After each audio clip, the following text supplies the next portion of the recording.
Hello. For those who are wanting to hear book 3, this is Harry Potter and the Prisoner of Azkaban. It is fantastic. Things get really intense in this book. So this is probably the last one that I do. This book will probably be the last one I do videos on. So you can enjoy reading them on your own. So Chapter 1 for the Prisoner of Azkaban. I wasn't quite ready yet, was I? It's called Owl Post. There are 22 chapters in this book. Okay. Harry Potter was a highly unusual boy in many ways. For one thing, he hated the summer holidays more than any other time of year. For another, he really wanted to do his homework, but was forced to do it in secret in the dead of night. And he also happened to be a wizard. It was nearly midnight, and he was lying on his stomach in bed. The blankets drawn right over his head like a tent, a flashlight in one hand, and a large leather-bound book, A History of Magic by Bathilda Bagshot, propped open against the window. Harry moved the tip of his eagle feather quill down the page, frowning as he looked for something that would help him write his essay. Witch burning in the 14th century was completely pointless. Discuss. The quill paused at the top of a likely looking paragraph. Harry pushed his round glasses up the bridge of his nose, moved his flashlight closer to the book, and read, Non-magic people, more commonly known as muggles, were particularly afraid of magic in medieval times, but not very good at recognizing it. On the rare occasion that they did catch a real witch or wizard, burning had no effect whatsoever. The witch or wizard would perform a basic flame-freezing charm and then pretend to shriek with pain while enjoying a gentle tickling sensation. Indeed, Gwendolyn the Weird enjoyed being burned so much that she allowed herself to be caught no less than 47 times in various disguises. Harry put his quill between his teeth and reached underneath his pillow for his ink bottle and a roll of parchment. Slowly and very carefully, he unscrewed the ink bottle, dipped his quill into it, and began to write, pausing every now and then to listen, because if any of the Dursleys heard the scratching of his quill on their way to the bathroom, he'd probably find himself locked in the cupboard under the stairs for the rest of the summer. The Dursley family of number 4 Privet Drive was the reason that Harry never enjoyed his summer holidays. Uncle Vernon, Aunt Petunia, and their son Dudley were Harry's only living relatives. They were muggles, and they had a very medieval attitude toward magic. Harry's dead parents, who had been a witch and a wizard themselves, were never mentioned under the Dursleys' roof. For years, Aunt Petunia and Uncle Vernon had hoped that if they kept Harry as downtrodden as possible, they would be able to squash the magic out of him. To their fury, they had been unsuccessful. These days, they lived in terror of anyone finding out that Harry had spent most of the last 2 years at Hogwarts School of Witchcraft and Wizardry. The most they could do, however, was to lock away Harry's spellbooks, wand, cauldron, and broomstick at the start of the summer break and forbid him to talk to the neighbors. This separation from his spellbooks had been a real problem for Harry, because his teachers at Hogwarts had given them a lot of holiday work. One of the essays, a particularly nasty one about shrinking potions, was for Harry's least favorite teacher, Professor Snape, who would be delighted to have any excuse to give Harry detention for a month. Harry had therefore seized his chance in the first week of the holidays, while Uncle Vernon, Aunt Petunia, and Dudley had gone out into the front garden to admire Uncle Vernon's new company car in very loud voices so the rest of the street would notice it too. Harry had crept downstairs, picked the lock on the cupboard under the stairs, grabbed some of his books, and hidden them in his bedroom. As long as he didn't leave spots of ink on the sheets, the Dursleys need never know that he was studying magic by night. Harry was particularly keen to avoid trouble with his aunt and uncle at the moment, as they were already in an especially bad mood with him, all because he received a telephone call from a fellow wizard one week into the school vacation. Ron Weasley, who was one of Harry's best friends at Hogwarts, came from a whole family of wizards. This meant that he knew a lot of things Harry didn't. He had never used a telephone before. Most unlikely, it had been Uncle Vernon who had answered. Unluckily, it had been Uncle Vernon who had answered the call. Vernon Dursley speaking. Harry, who happened to be at the room at the time, froze as he heard Ron's voice answer. Hello? Hello? Can you hear me? I want to talk to Harry Potter. Sorry. Ron was yelling so loudly that Uncle Vernon jumped and held the receiver a foot away from his ear, staring at it with an expression of mingled fury and alarm. "Who is this?" he roared in the direction of the mouthpiece. "Who are you?" "Ron Weasley!" Ron bellowed back as though he and Uncle Vernon were speaking from opposite ends of a football field. "I'm a friend of Harry's from school." Uncle Vernon's small eyes swiveled around to Harry, who was rude to the spot. "There is no Harry Potter here," he roared, now holding the receiver at arm's length as though frightened it might explode. "I don't know what school you're talking about. Never contact me again. Don't you come near my family." And he threw the receiver back into the telephone as if dropping a poisonous spider. The fight that had followed had been one that was the worst ever. "How dare you give this number to people like people like you?" Uncle Vernon had roared, spraying Harry with spit. Ron obviously realized that he had gotten Harry into trouble because he hadn't called again. Harry's other best friend from Hogwarts, Hermione Granger, hadn't been in touch either. Harry suspected that Ron had warned Hermione not to call, which was a pity because Hermione, the cleverest witch in Harry's year, had Muggle parents, knew perfectly well how to use a telephone, and would probably have had enough sense not to say that she went to Hogwarts. So Harry had had no word from any of his wizarding friends for 5 long weeks, and this summer was turning out to be almost as bad as the last one. There was just one very small improvement.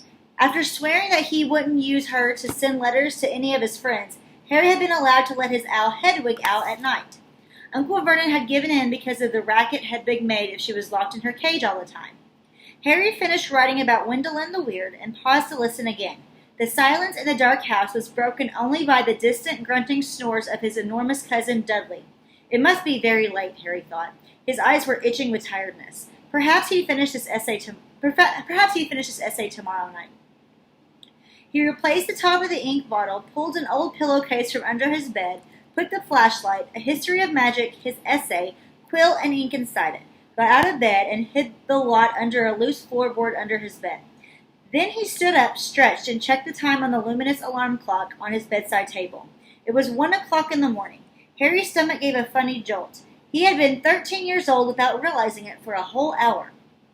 Yet another unusual thing about Harry was how little he looked forward to his birthdays. He had never received a birthday card in his life. The Dursleys had completely ignored his last 2 birthdays, and he had no reason to suppose they would remember this one. Harry walked across the dark room, past Hedwig's large empty cage, to the open window. He leaned on the sill, the cool night air pleasant on his face after a long time under the blankets. Hedwig had been absent for 2 nights now. Harry wasn't worried about her. She had gone this long before, but he hoped that she'd be back soon. She was the only living creature in this house who didn't flinch at the sight of him. Harry, though, still rather small and skinny for his age, had grown a few inches over the last year. His jet black hair, however, was just as it had always been, stubbornly untidy, whatever he did to it. The eyes behind his glasses were bright green, and on his forehead, clearly visible through his hair, was a thin scar shaped like a bolt of lightning. Of all the unusual things about Harry, this scar was the most extraordinary of all. It was not, as the Dursleys had pretended for 10 years, a souvenir of the car crash that had killed Harry's parents, because Lily and James Potter had not died in a car crash. They had been murdered by the most feared dark wizard for 100 years, Lord Voldemort. Harry had escaped from the same attack with nothing more than a scar on his forehead, where Voldemort's curse, instead of killing him, had rebounded upon its originator. Barely alive, Voldemort had fled. But Harry had come face to face with him at Hogwarts, remembering their last meeting as he stood at the dark window. Harry had to admit he was lucky even to have reached his 13th birthday. He scanned the starry sky for a sign of Hedwig, perhaps soaring back to him with a dead mouse dangling from her beak, expecting praise. Gazing absently over the rooftops, it was a few seconds before Harry realized what he was seeing. Silhouetted against the golden moon and growing larger every moment was a large, strangely lopsided creature, and it was flapping in Harry's direction. He stood quite still, watching it sink lower and lower. For a split second he hesitated, his hand on the window latch, wondering whether to slam it shut. Then the bizarre creature soared over one of the street lamps of Privet Drive, and Harry, realizing what it was, leaped aside. Through the window soared 3 owls, 2 of them holding up the third, which appeared to be unconscious. They landed with a soft lump on Harry's bed, and the middle owl, which was large and gray, keeled right over and lay motionless. There was a large package tied to its legs. Harry recognized the unconscious Al at once. His name was Errol, and he belonged to the Weasley family. Harry dashed to the bed, untied the cords around Errol's legs, took off the parcel, and then carried Errol to Hedwig's cage. Errol opened one bleary eye, gave a feeble hoot of thanks, and began to gulp some water. Harry turned back to the remaining owls. One of them, the large snowy owl, was his own Hedwig. She too was carrying a parcel and looked extremely pleased with herself. She gave Harry an affectionate nip with her beak as he removed her burden, then flew across the room to join Errol. Harry didn't recognize the third owl, a handsome tawny one, but he knew at once where he had come from, because in addition to a third package, it was carrying a letter bearing the Hogwarts crest. When Harry relieved this owl of its burden, it ruffled its feathers importantly, stretched its wings, and took off through the window into the night. Harry sat down on his bed and grabbed Errol's package, ripped off the brown paper, and discovered a present wrapped in gold and his first ever birthday card. Fingers trembling slightly, he opened the envelope. 2 pieces of paper fell out, a letter and a newspaper clipping. The clipping had clearly come out of the wizarding newspaper, the Daily Prophet, because the people in the black and white picture were moving. Harry picked up the clipping, smoothed it out, and it read, Ministry of Magic Employee Scoops Grand Prize. Arthur Weasley, head of the Misuse of Muggle Artifacts Office at the Ministry of Magic, has won the annual Daily Prophet Grand Prize Galleon Draw. A delighted Mr. Weasley told the Daily Prophet, We will be spending the gold on a summer holiday in Egypt, where our eldest son Bill works as a curse breaker for Gringotts Wizarding Bank. The Weasley family will be spending a month in Egypt. A month in Egypt, returning for the start of the new school year at Hogwarts, which 5 of the Weasley children currently attend. Harry scanned the moving photograph, and a grin spread across his face as he saw all 9 of the Weasleys waving furiously at him, standing in front of a large pyramid. Plump little Miss Weasley, you'll have to wait a minute, I'm recording a video, you'll have to wait. Plump little Miss Weasley, tall, balding Mr. Weasley, 6 sons and 1 daughter, all through the black and white picture, although the black and white picture didn't show it, with flaming red hair. Right in the middle of the picture was Ron, tall and gangling, with his pet rat Scabbers on his shoulder and his arm around his little sister Ginny. Harry couldn't think of anyone who deserved to win a large pile of gold more than the Weasleys, who were very nice and extremely poor. He picked up Ron's letter and unfolded it. Dear Harry, happy birthday! Look, I'm really sorry about the telephone call. I hope the Muggles didn't give you a hard time. I asked Dad, and he reckons I shouldn't have shouted. It's amazing here in Egypt. Bill's taken us around all the tombs, and you wouldn't believe the curses those old Egyptian wizards put on them. Mum wouldn't let Ginny come in the last one. There were all these mutant skeletons in there of Muggles who'd broken in and grown extra heads and stuff. I couldn't believe it when Dad won the Daily Prophet draw. 700 galleons. Most of it's gone on this trip, but they're going to buy a new wand for next year. Harry remembered only too well the occasion where Ron's old wand had snapped. It had happened when the car the 2 of them had been flying to Hogwarts had crashed into a tree on the school grounds. We'll be back about a week before term starts, and we'll be going up to London to get my wand and our new books. Any chance of meeting you there? Don't let the Muggles get you down. Try and come to London. Ron. P.S. Percy's head boy. He got the letter last week. Harry glanced back at the photograph. Percy, who was in his 7th and final year at Hogwarts, was looking particularly smug. He had pinned his head boy badge to the fez perched jauntily on top of his neat hair. His horned-rimmed glasses flashed in the Egyptian sun. Harry now returned to his present and unwrapped it. Inside was what looked like a miniature glass spinning top. There was another note from Ron beneath it. Harry, this is a pocket sneakoscope. If there's someone untrustworthy around, it's supposed to light up and spin. Bill says it's rubbish sold for wizard tourists and isn't reliable because it kept lighting up at dinner last night. But he didn't realize Fred and George had put beetles in his soup. By Ron. Harry put the pocket sneakoscope on his bedside table where it stood quite still, balanced on its point, reflecting the luminous hands of its clock. He looked at it happily for a few seconds and picked up the parcel Hedwig had brought. Inside this, too, there was a wrapped present, a card and a letter, this time from Hermione. Dear Harry, Ron wrote to me and told me about his phone call to your Uncle Vernon. I do hope you're all right. I'm on holiday in France at the moment, and I didn't know how I was going to send this to you. What if they opened it in customs, but then Hedwig turned up? I think she wanted to make sure you got something for your birthday for a change. I bought your present by our order. There was an advertisement in the Daily Prophet. I've been getting it delivered. It's so good to keep up with what's going on in the wizarding world. Did you see that picture of Ron and his family a week ago? I bet he's learning loads. I'm really jealous. The ancient Egyptian wizards were fascinating. There's some interesting local history of witchcraft here, too. I've rewritten my whole history of magic essay to include some of the things I found out. I hope it's not too long. It's 2 rolls of parchment more than Professor Binns asked for. Ron says he's going to be in London the last week of holidays. Can you make it? Will your aunt and uncle let you come? I really hope you can. If not, I'll see you on the Hogwarts Express on September 1st. Love from Hermione. P.S. Ron says Percy's head boy. I'll bet Percy's really pleased. Ron doesn't seem too happy about it. Harry laughed as he put Hermione's letter aside and picked up her present. It was very heavy. Knowing Hermione, he was sure it would be a large book full of very difficult spells, but it wasn't. His heart gave a huge bound as he ripped open the back of the paper and saw a sleek black leather case with silver words stamped across it reading, Broomstick Servicing Kit. Wow, Hermione, Harry whispered. Unzipping the case to look inside. There was a large jar of Fleetwood's high-finish handle polish, a pair of gleaming silver tail twig clippers, a tiny brass compass to clip on your broom for long holidays, and a handbook of do-it-yourself broom care. Apart from his friends, the thing that Harry missed most about Hogwarts was Quidditch, the most popular sport in the magical world. Highly dangerous, very exciting, and played on broomsticks. Harry happened to be a very good Quidditch player. He had been the youngest person in a century to be picked for one of the Hogwarts house teams. One of Harry's most prized possessions was his Nimbus 2000 racing broom. Harry put the leather case aside and picked up his last parcel. He recognized the untidy scrawl on the brown paper at once. This is from Hagrid, the Hogwarts gatekeeper. He tore off the top layer of paper and glimpsed something green and leathery. But before he could unwrap it properly, the parcel gave a strange quiver, and whatever was inside snapped loudly as though it had jaws. Harry froze. He knew that Hagrid would never send him anything dangerous on purpose, but then Hagrid didn't have a normal person's view of what was dangerous. Hagrid had been known to befriend giant spiders, buy vicious three-headed dogs from men in pubs, and sneak illegal dragon eggs into his cabin.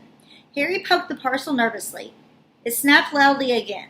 Harry reached for the lamp on his bedside table, gripped it firmly in one hand, raised it over his head ready to strike. Then he seized the rest of the wrapping paper in his other hand and pulled. And out fell a book.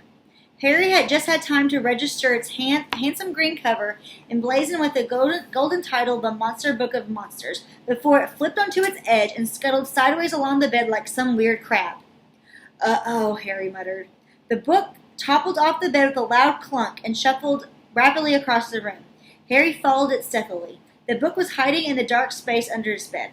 Praying the Dursleys were still asleep, Harry got down on his hands and knees and reached toward it. Ouch! The book snapped shut in his hand and then flat past him, still scuttling on its covers. Harry scrambled around, threw himself forward, and managed to flatten. Uncle Vernon gave a loud, sleepy grunt in the room next door.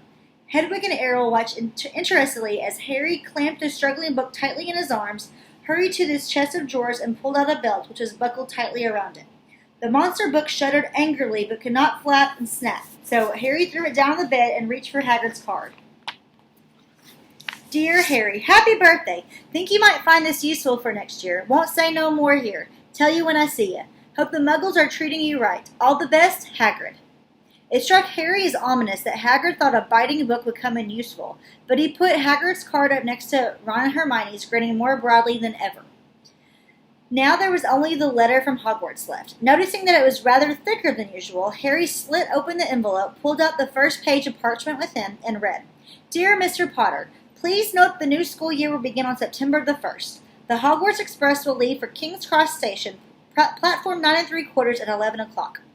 Third years are permitted to visit the village of Hogsmeade on certain weekends. Please give the enclosed permission form to your parent or guardian to sign. A list of books for next year is enclosed. Yours sincerely, Professor McGonagall, Deputy Headmistress. Harry pulled out the Hogsmeade permission form and looked at it, no longer grinning. It would be wonderful to visit Hogsmeade on the weekends. He knew it was entirely. It would be wonderful to visit Hogsmeade on weekends. He knew it was an entirely wizarding village, and he had never set foot there. But how on earth was he going to persuade Uncle Vernon or Aunt Petunia to sign the form? He looked over at the alarm clock. It was now 2 o'clock in the morning. Deciding that he'd worry about Hogsmeade Farm when he woke up, Harry got back into bed and reached up to cross off another day in the chart he made for himself, counting down the days left until his return to Hogwarts.